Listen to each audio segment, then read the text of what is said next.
Comment vous allez? Nous espérons que vous allez bien. Chez nous, tout va bien. Dans cette vidéo, nous allons vous résumer la série Bataille des séries. C'est une série camerounaise qui est sortie il y a quelques jours et qui se diffuse sur A+. La série commence par Elimba qui était avec sa maîtresse. Après avoir passé du bon temps, ils étaient endormis quand le téléphone d'Elimba sonna. Sa maîtresse décrocha et prenant appel. C'était sa femme qui était au téléphone. Mais sa maîtresse ne savait pas. Sa maîtresse décrocha et Fatima, sa femme, dit allô. Elle répondit allô, mais sa femme dit qui est-ce? En voulant dire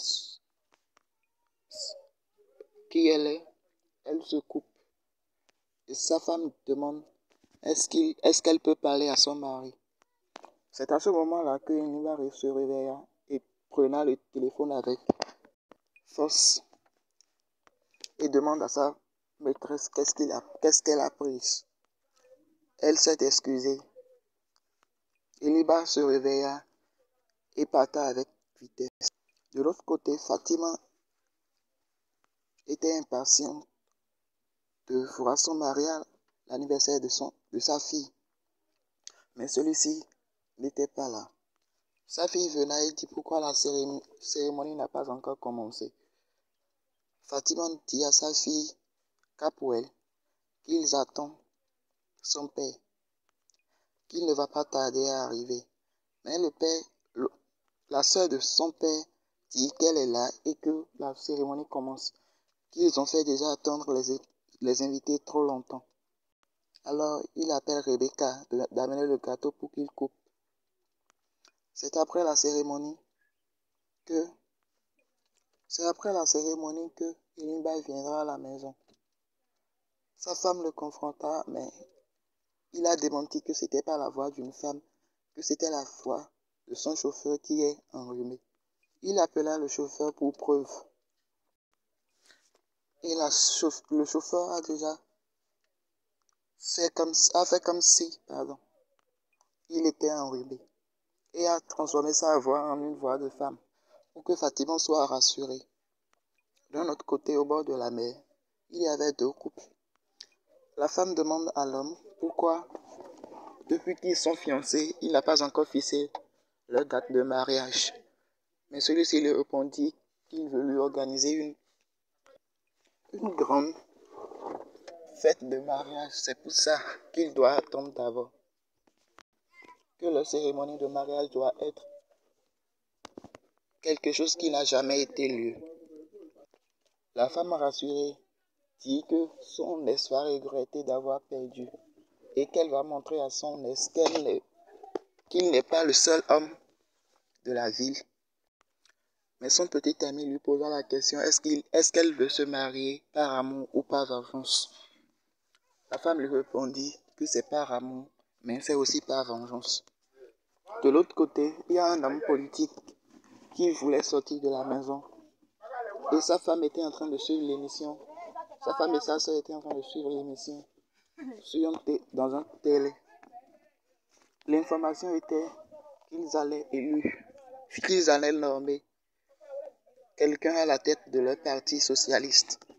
Celui-ci disait que c'est lui qui doit être nommé. Sa femme est heureuse de savoir, pense déjà que son mari sera un grand gouverneur.